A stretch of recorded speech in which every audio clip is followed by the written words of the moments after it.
Happy Camper Radio, episode 36. Come on, let's go camping.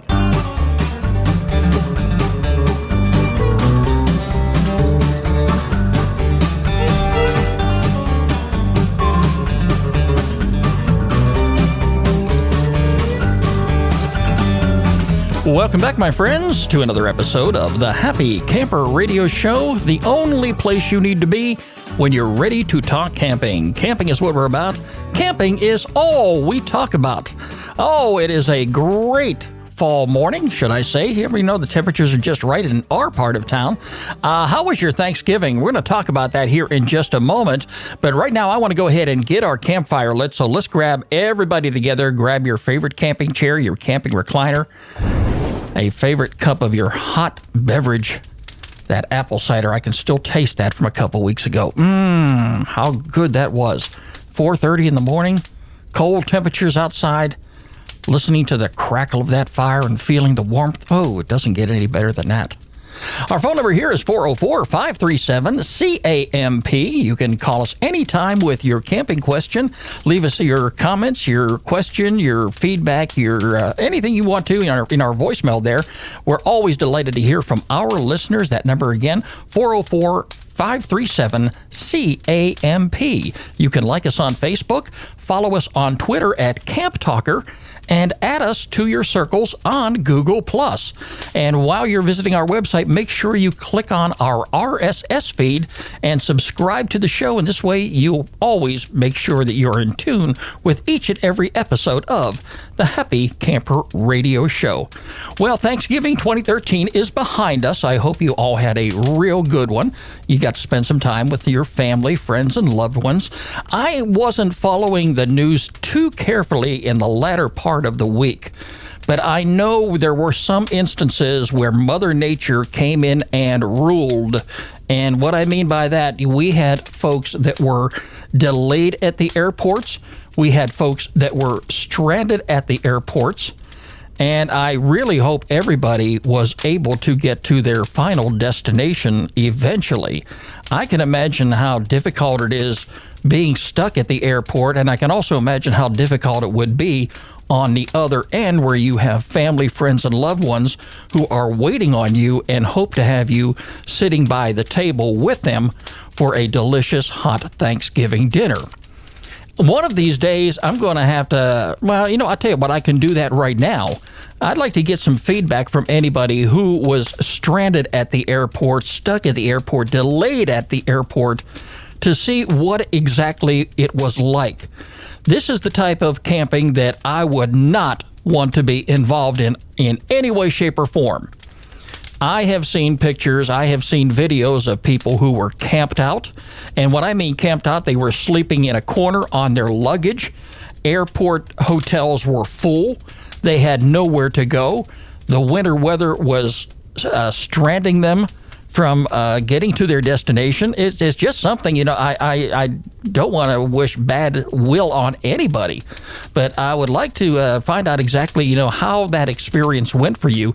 And, give us a call at 404-537-CAMP and leave us your contact information, and we'll get back to you. I'd just like to get a feel of what that experience was like, and I hope you did get to your destination safely. Now, Black Friday is also here and gone for 2013. How many of you really are into that big sale so much to the point that you're willing to camp out in front of the big box store to save $100 on any particular item? There are people that do this loyally. There are people who are dedicated to doing this. I cannot see for the life of me being out there in big crowds of people and trying to save money, and to do so means setting up your tent several days in advance before the doors open up. Now, have you also noticed that in some cases, Thanksgiving sales began early Thanksgiving morning? They didn't wait till midnight or 12:01 a.m. on the 26th. Some businesses opened up early.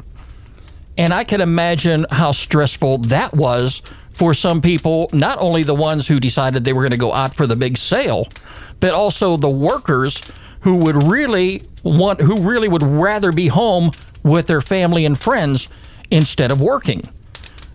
To me, this also would be a very, very stressful day. But the thought of camping out to save a buck or two is just something I just cannot envision. I cannot stomach that. But some people do it, and some people are dedicated to it.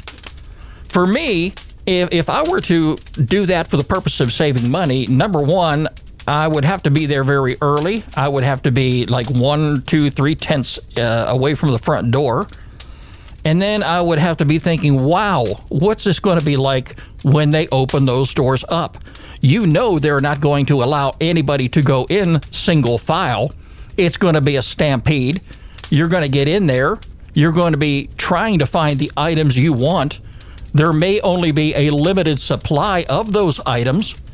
And even if you do get lucky enough to score and grab one of those items before somebody else does, what are the chances of someone ripping it out of your hands because they are so determined to get that bargain you were after? It's unbelievable, but some people do that. Anyway, that's what this week turned out to be like, and I was following some of the news reports a little later on. In fact, yesterday I was looking at some of the ones online at, wow, what's some of the things that happen inside some of those stores, some of the homemade videos, some of the store security videos that they showed of people. They were just stampeding the store. Wow, just for a sale. I much prefer doing my shopping online. All right, it's just so much easier. You stay at home. A lot of times there's free shipping this time of year. And if you can wait a day or two for those items to arrive, either by the Postal Service or UPS or FedEx, you're a lot better off. But that's just me. Hey, before we go on, I want to give some shout outs here. Number one, to our friends over at fun2rent.com. They are a peer-to-peer boat rental and power sports website. Check them out for their list of boat rentals, jet skis, ATVs, snowmobile rentals, and much more from owners who live near you. If you're interested in doing some renting and doing a little bit of research, you can find a lot of information right there at their website. And they're following us on Twitter. It is fun2rent.com. That's fun, the number 2, rent.com. Also want to say hello to Darlene Berry Loth, who likes us on Facebook, and also to Charles Clark. Thank you both for being around and enjoying this episode of the Happy Camper Radio Show. Now, I've got a great episode lined up for you today, and I hope you all are relaxed and are ready to enjoy, because this episode is something I think is going to be very important, and especially if you are camping and hiking this time of the year.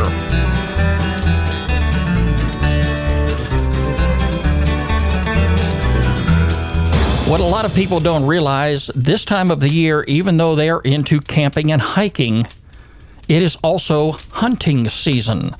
And oftentimes, if you are out there hiking this time of year, you may find yourselves coming across the path of a hunter or hunters. It's not too uncommon, but it does happen from time to time. And there's some safety measures that you really need to consider if you're going to be out and about and camping this time of the year, and also if you are going to be hiking this time of the year. Now, I want to bring this up because I remember back in my days when I was a hunter. In my earlier years, I had hunted as a young kid, and I hunted all the way up until 1986. And unfortunately, that's when I lost my father, who was my hunting buddy. And when he passed, a lot of the camping spirit went away. And I tried going out. I tried being out there by myself without him. I tried carrying him in memory, and it just didn't work. And so I ended up giving it up here for a while. Now, I tried picking it up again in late 1980, right around 1986 into the early 90s.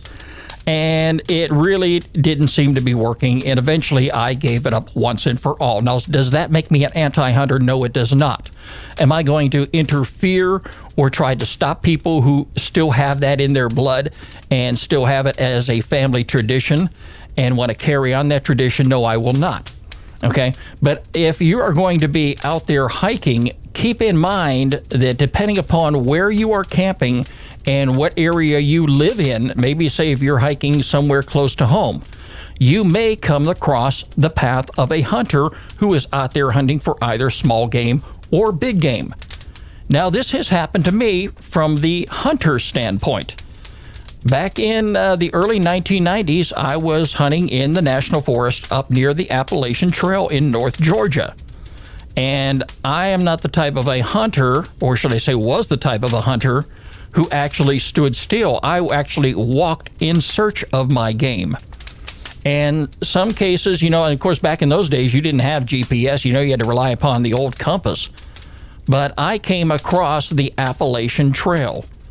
And fortunately for me, I was able to see and hear people who were hiking out on the trail. Just because it's hunting season does not make it illegal for people to camp, and it doesn't make them illegal for them to go hiking. So, if you're a hunter out there, you got to keep in mind that, there are hiking trails out there.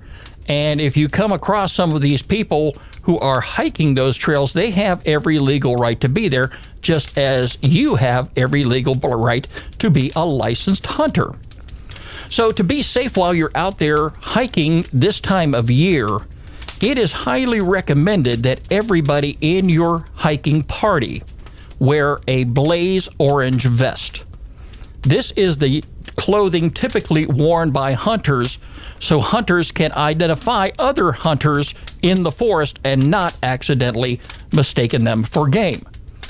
Many states out there require fluorescent orange to be worn by law while hunting.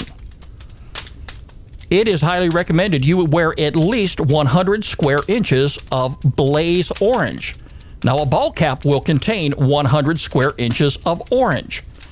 But it's also a good idea to make sure that you are going to be visible. I would wear a blaze orange hat. I would wear a blaze orange vest.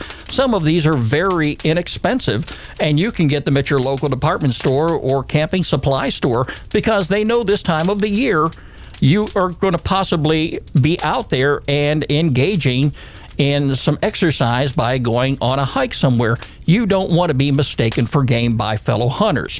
If you go to some of these stores that specialize in camping and hunting, you'll have no problem at all finding yourself a blaze orange vest. Again, you don't have to spend a whole lot of money.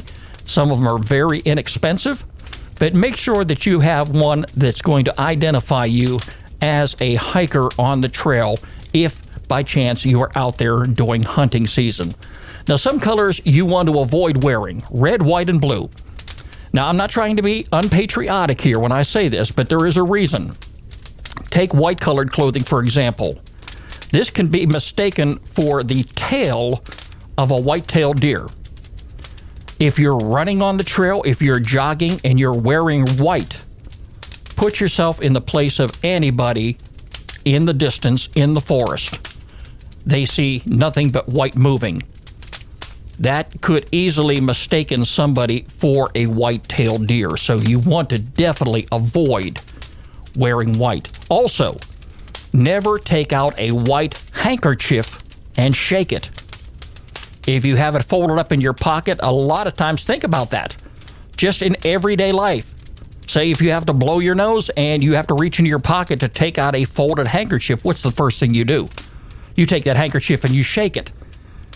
That could be visible in the distance by a hunter and be mistaken for the tail of a white-tailed deer. So do not take a red, white, or blue handkerchief with you. Take a black-colored one, maybe a purple one, or something of that nature. Now, why would we not want to wear red and blue clothing? Well, the bare head of a male turkey during breeding season will have colors that alternate between red, white, and blue. So this is the reason why these specific colored clothings would not be worn during the hunting season while you're out there hiking. Keep that in mind. In some cases, hunters will be wearing camouflage. Turkey season, for example. Turkeys have very keen eyesight. I don't know if you knew that or not. But if hunters are going out there in search of turkey, a lot of cases, they will be in a blind. They will be in a camouflaged blind. They will be wearing camouflaged clothing. They will even have their face painted to the point where it's not going to be visible. And if you're out on the trail hiking, you definitely will not be able to see these hunters. But they need to see you. And it has to be very clear to them that you are a hiker, that you are a human being, and you don't want to be mistaken for game. There have been some cases where hunters have accidentally shot, and I'm trying to say this lightly, okay, but there's no way around it. Hunters have actually shot people out there who were mistaken for game. We don't want that to happen. Remember, your camping and hiking activities are supposed to be fun activities. They're supposed to be times that you spend with your family, friends, and loved ones. You want to bring nothing back home but memories. So don't do anything that's going to put yourself or anyone else in danger. The best type of clothing, again, to wear is blaze orange. A ball cap and a vest will identify you as a human out there on the trail. Another thing you want to also consider, hiking in the mid-afternoon. Now, why would you not want to hunt in the early morning or at dusk? Because this time of day is when wildlife is known to be more active, and so are the hunters. I personally would not want to get up early in the morning, say at 5:30, and go out on a hike.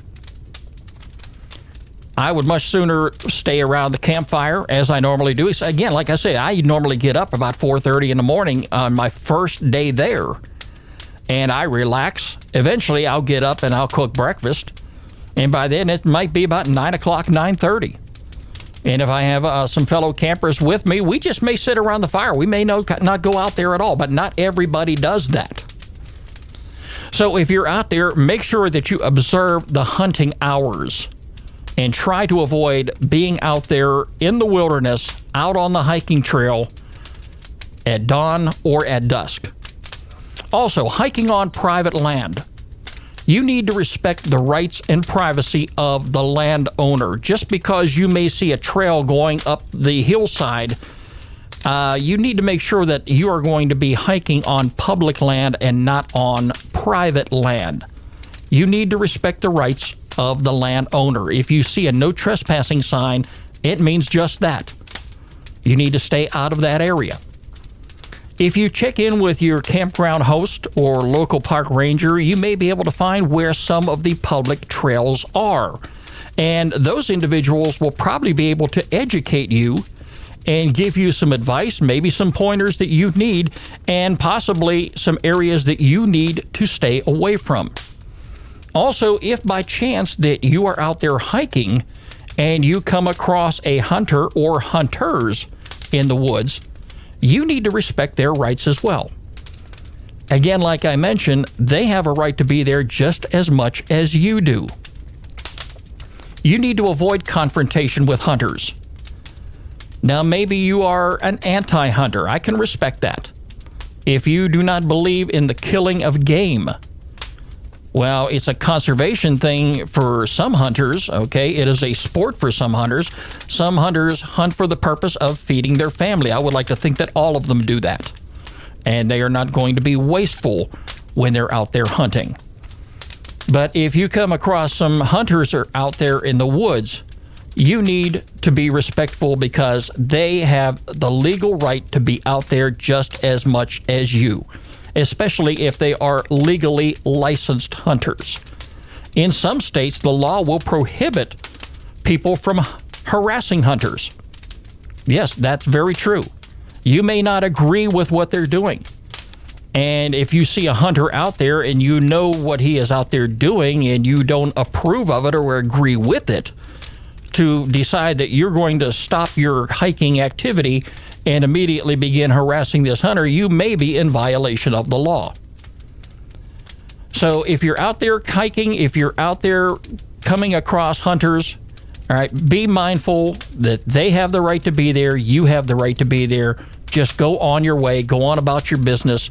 If the hunter decides he's going to get confrontational with you, don't do it. Just continue on your hike and move along. All right, it's not worth getting into any problems or getting into any trouble with the law, with the hunter or anything else. It's not worth that hassle. Now, you can check with your campground host or your park ranger regarding frequently hunted areas. I would highly suggest you do that.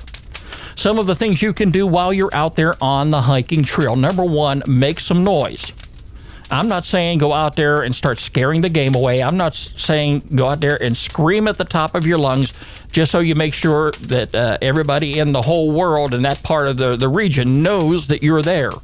Okay, but if you make some noise while you're out there on the trail, that's going to be able to alert people in that area, especially hunters, that, hey, there are other people in this section of the woods. Have you ever been out in the woods by yourself before? Or maybe with a friend or a loved one, and you're just out there listening, and what do you hear? It is so quiet. It is so peaceful. If somebody wants to engage in a conversation over on the other hillside, chances are you're going to be able to hear it if you've got good hearing. And it's quiet enough, and the wind's not blowing, and a whole lot of other things are standing in the way. All right, so you're going to want to go ahead and make some noise. Carry on some conversation with your fellow hikers. Now, again, this may not sit well with some hunters, but at the same time, if these are seasoned hunters and they are people who have hunted that area before, they're going to be aware of the individual trails and know to stay away from those areas. You know, maybe, though, you're going to have somebody who, like myself, visited the area for the very first time, never had been there before, and decided, well, I'm going to go ahead and start taking a walk through the forest here.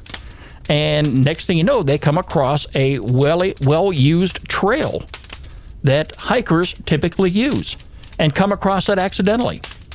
Okay, there's always that possibility. Now, another thing you can do, you can carry a whistle with you. And every now and then just kind of hit that whistle, and just that'll let people know that you are in the area. It'll make your presence known. Again, there's some pros and cons with that. Number one, the pros, you can definitely let people know, let other hunters know that you're in the area. The downside about it is you can also scare game away from that area too. But again, I want to say that, your safety is more important. So yeah, if I was going to be out there hiking on the trail and knew that I was going to be doing that during the camping and hunting season, I definitely would carry a whistle on me, and just to make sure, in the event there are hunters in that area, that I am there to let them know that I am there, and to be aware of the fact that, hey, I don't want you shooting in this direction. Also very important, how many of you take Fido along with you? I know a lot of people who go hiking, and it is great exercise, not only for them, but also for the family dog. If you have a family pet, you are going to want to make sure that they wear a blaze orange vest as well. They should not go without. Because definitely they're going to be running if they are not on a leash, and they're going to be running ahead of you. They're going to be running faster than you. And a lot of times they may have the type of fur color that resembles wildlife in the forest. And it would be very heartbreaking if anything happened to your family pet while you were out there. So make sure your family pet is protected as well. Get them a blaze orange vest. Chances are you'll find one at your local pet store, or maybe check out your camping and hunting supply store. They may have something for family dogs as well. Some other things you can do, talk to your campground host or the local fire ranger. Find out where the local hiking trails are. If it's safe to hike this time of year, check the hunting dates in your state. You can find them online, or contact your Fish and Wildlife Services in the state that you will be visiting. Take some time to do some research online. And again, the best thing you can do is avoid going hiking in areas that are known to be well hunted or heavily populated by hunters this time of the year. You never can be too safe, folks. This is the Happy Camper Radio Show. Today, we are talking about camping and hiking during hunting season. Again, our phone number here is 404-537-CAMP. You can call us anytime with your camping question, comments, criticism, anything you may have. We love to hear from our listeners. It's time now for our featured campground of the week here on the Happy Camper Radio Show.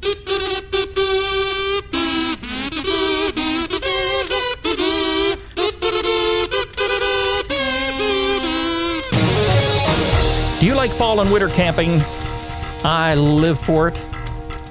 I can't get enough of it. I'm not saying that I don't like to camp during the summer months, but I kind of like it when it's cold outside. And I go prepared, as I always do. I never forget all the fine things that I need to bring along, especially that tent heater and a nice warm sleeping bag, not to mention the winter clothing that is definitely going to help keep me warm, not only during the day, but in some cases at night if I have to bundle up a little more than I normally would. But this time of the year, if you plan on going out, I'll tell you a great camping destination you may want to consider. It is the Platte River Campground in Michigan. It is our featured campground of the week, and it's a part of the Sleeping Bear Dunes National Lakeshore, and it's run by the National Park Service. It is open year-round. They have 122 sites available. It is walk-in, so you don't need to make any reservations. You just go. It's first come, first serve. And check out their site list, check out their date range availability, and also their facility map to get an idea what this campground is all about. They've got some great pictures right there on their homepage, too. The Platte River Campground is located in the Southern District of Sleeping Bear Dunes National Lakeshore. The campground lies in a wooded area within walking distance of the Platte River and less than 2 miles away from the beaches of Lake Michigan. I doubt you're probably going to want to do any swimming this time of the year. But check out their website. Campers can hike, canoe, kayak, and fish on the river or on the lake. There are canoe rentals at nearby Platte River Point where the river meets the lake. And check out their facilities as well as their activities and amenities. You can find so much right there on their website. They have accessible sites. They have an amphitheater, campfire rings, a dump station and flush toilets. If you're bringing your RV or your motor home or your pop-up camper, you're definitely going to want to have those available. That they got paved roads, picnic tables, a ranger station, recycling, and hot showers. Also, know before you go, there's a lot of issues here that you want to make sure that you are aware of, and they've got them all listed for you, including the issue about bringing campfire or firewood from outside the area to the facilities. You cannot do that, okay? Not at this particular campsite. We've talked about that before in some of our other areas, or some of our other campgrounds that we have visited over the past several months. In some cases, you just cannot bring wood because of different insect infestations. You know, they don't want to drag the insects from one particular region into another, and it's highly recommended that you go ahead and purchase your firewood locally. But anyway, you can find all about that when you visit this particular website. It is the Platte River Campground. It is located in Michigan, and it is our featured campground of the week here on the Happy Camper Radio Show. And as always, if you have a campground that you would like for us to feature on the program, all you've got to do is drop me an email. Skip, S-K-I-P, at happycamperradio.com. Make sure you include a link to the campground website, so when we decide we're going to go ahead and feature that campground, we can post that link to the website right there on our homepage under the Featured Campground tab. Well, folks, that's about going to wrap things up for me here today at the show. I hope you had a wonderful Thanksgiving. I certainly did. I got stuffed. I'm sure you probably did too, if you have any type of an appetite like I do. But it was great spending time with my girls, and I hope you got an opportunity to spend some time with your family, friends, and loved ones. The Happy Camper Radio Show is a presentation of Skip Huber Productions, and don't forget you can catch us online anytime at www.happycamperradio.com. You can like us on Facebook, follow us on Twitter at Camp Talker, and add us to your circles on Google+. The Happy Camper Radio Show is a presentation of Skip Huber Productions. I'm Skip. I am a happy camper, and no question about it, my friends, you can be one too. We'll talk to you next week. You're listening to Happy Camper Radio.